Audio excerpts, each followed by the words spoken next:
friends, welcome back to She's at It Again. And today I want to share with you a recipe for a dessert that is so incredibly fast to make. It is so incredibly good, and you and your guests will not believe there's no processed sugar in it. This is sweetened with honey and a banana, and I know I make a lot of things with honey and banana, but that's just how it goes.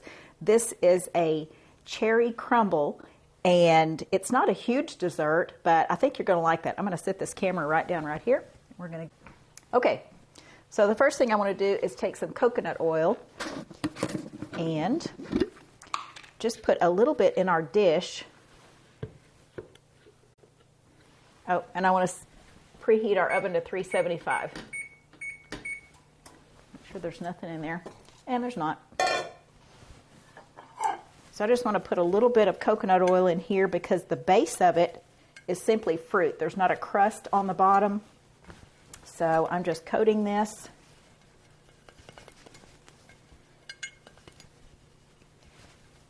Just so nothing sticks. We had this just a few nights ago when we had a friend over for dinner, and we're having a different friend over to dinner for dinner tonight, I think. They hadn't returned my call yet, but they had communicated, and the first friend that was eating with us said that we were having this cherry crumble, and the second friend said, ooh, so we're going to have the second friend over, and their sisters. Okay, so we have our little dish. This is just a little, I don't know, it's ceramic something, I don't know. Set it aside. And also, I want to get these almonds ready. I'm going to guess about a half cup of dry roasted almonds, and I want to show you how I'm getting these crushed up. These are just rough chopped, and I don't chop almonds because they go flying across my kitchen. I go chasing them across the floor, and the dogs eat them, so I just take and crush them kind of like you would a garlic clove, just with the side of your knife, and they turn out really nice like that. So anywhere from a half to 3/4 of a cup. This is one of those things you just kind of eyeball a lot of the ingredients because it just depends on what you like. And cherries go really well with almonds. So that was just kind of one of those, you got to have almonds for it. You could use pecans, you could use walnuts, you could use whatever nuts you want on top, or you don't have to have nuts on the top. It's just up to you. All right, first thing we want to do is take just a bowl. And here's a picture of the almonds that I used. These have sea salt on them, so a little bit salty, but the flavor is really nice. We're going to take a cup of quick oats. Now, you can use old-fashioned oats if you want to. I just prefer the quick ones. This is going to bake for about 45 minutes, and the quick oats seem to absorb a lot of the liquid in there and make it a little bit crispier on the top. All right, along with that, we need half a teaspoon of cinnamon.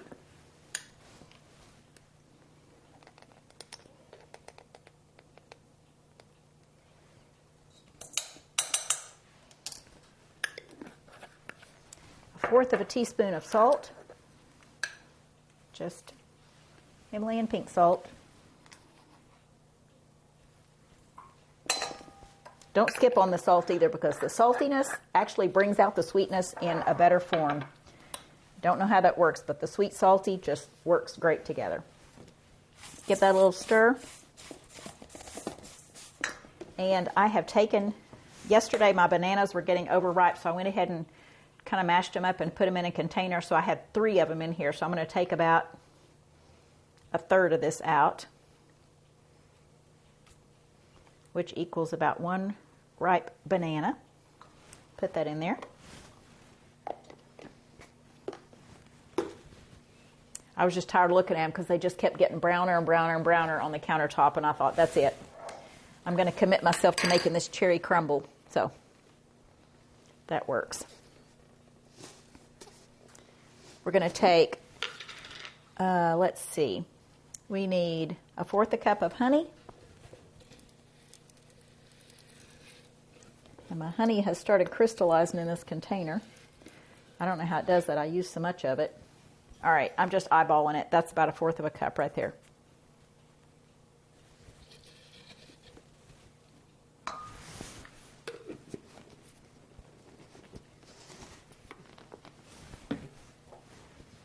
here's where the goods are. Even if you don't like the taste of nuts, unless you have an allergy, I mean, just use the almond butter. It's so good in this. You can't really taste the almonds. It just goes with the cherries, though. All right, I'm going to go ahead and measure this, even though it may make a big mess. Maybe, maybe not.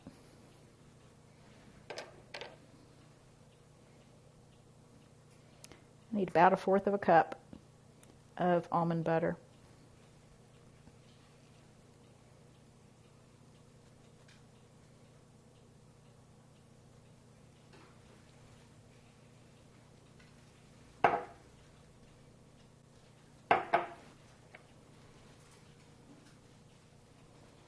I'm going to add that directly to it.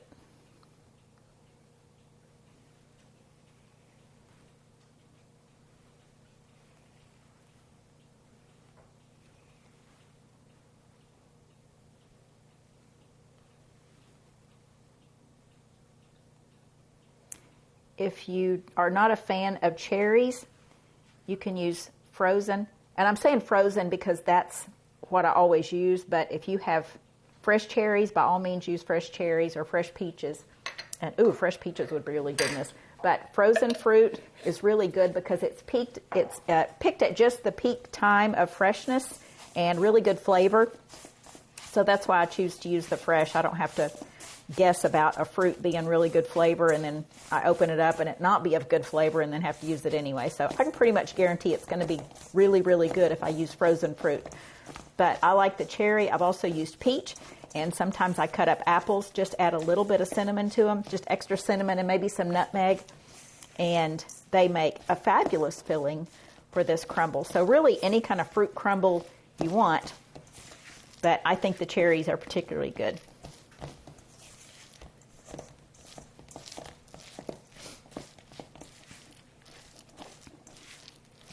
All right, this is what our mixture looks like, and although it kind of looks like a blob of Play-Doh, just about the texture of Play-Doh, it is the perfect topping for this, and it crisps up as it bakes. All right, I'm going to get our cherries out of the freezer.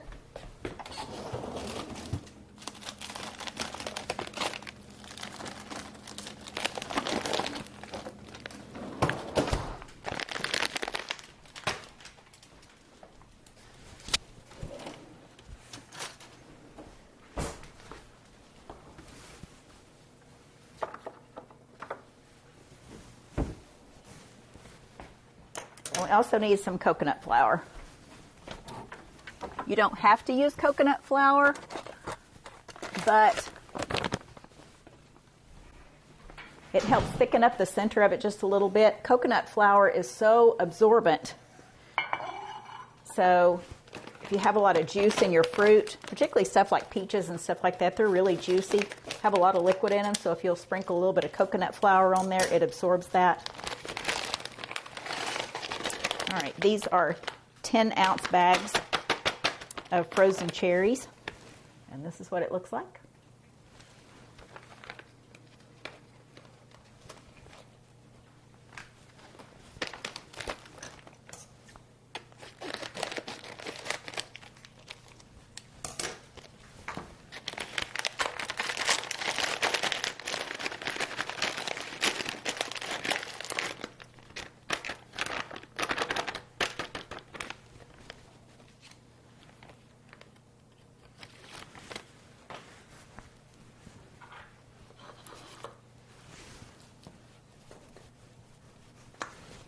I'll take this knife and do this.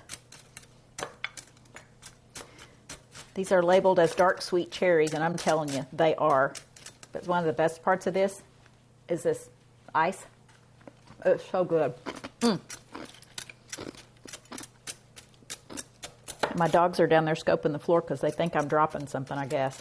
I don't think anything's hit the floor, but if it hits the floor, they're going to find it. All right, I'm going to take a little bit of almond extract. And if you've ever smelled almond extract, you know that it has the fragrance of cherries. And I think it just enhances this. Now, I'm probably not using 1/4 of a teaspoon in the whole thing, but I'm just kind of dripping it over that. And when I put on there the other night, just had such a good flavor to it. So I'm going to do that again. So this is definitely optional.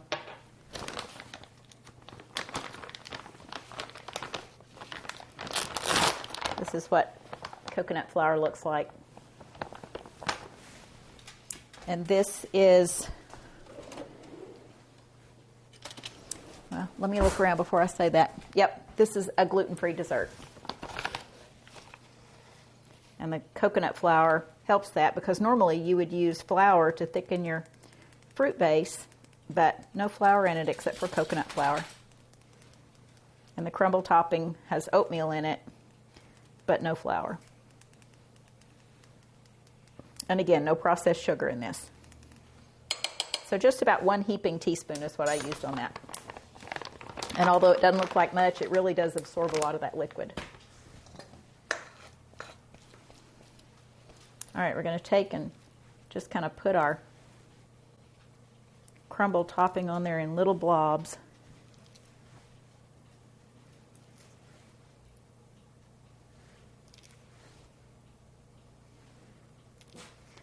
Kind of looking at the screen, hoping you can see this. I can't see it that well because the screen is so tiny on my camera.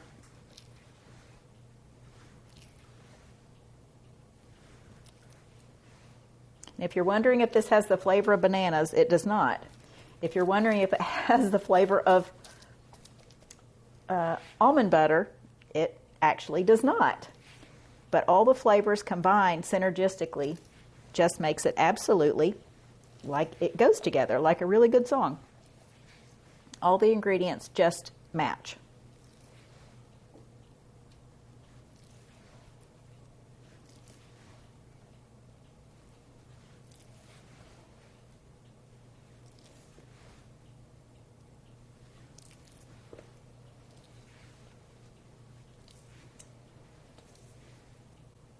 See how I'm trying not to put it in a solid piece.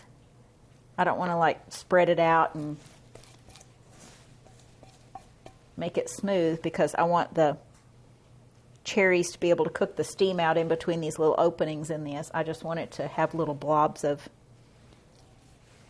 the crumble topping throughout the surface of it, but not a solid surface.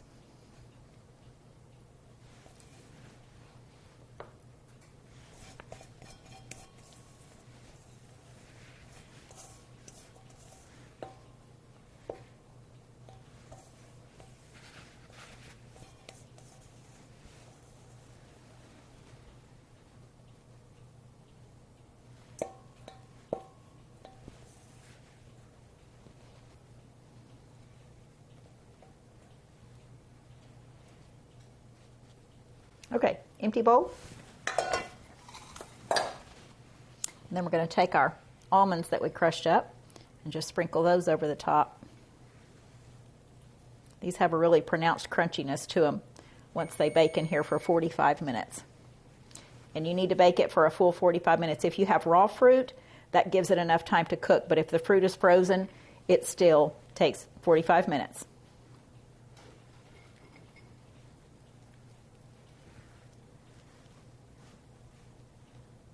This can be served hot or cold, and it's good either way. No, it's better than good. It's fabulous.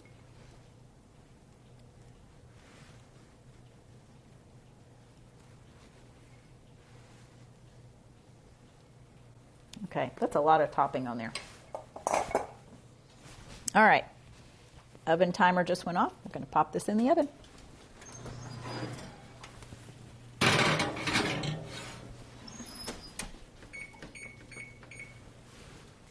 Set it for 45 minutes, and we'll be back to take a look at it when it comes out.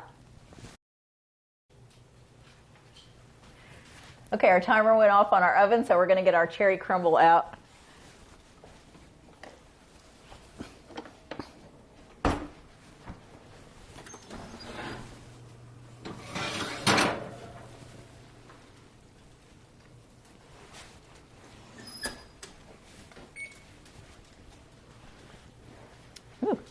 Better hold this up so you can see it. All right. You can see the bubbling going on there. This actually works better if I take the camera and just point it at it.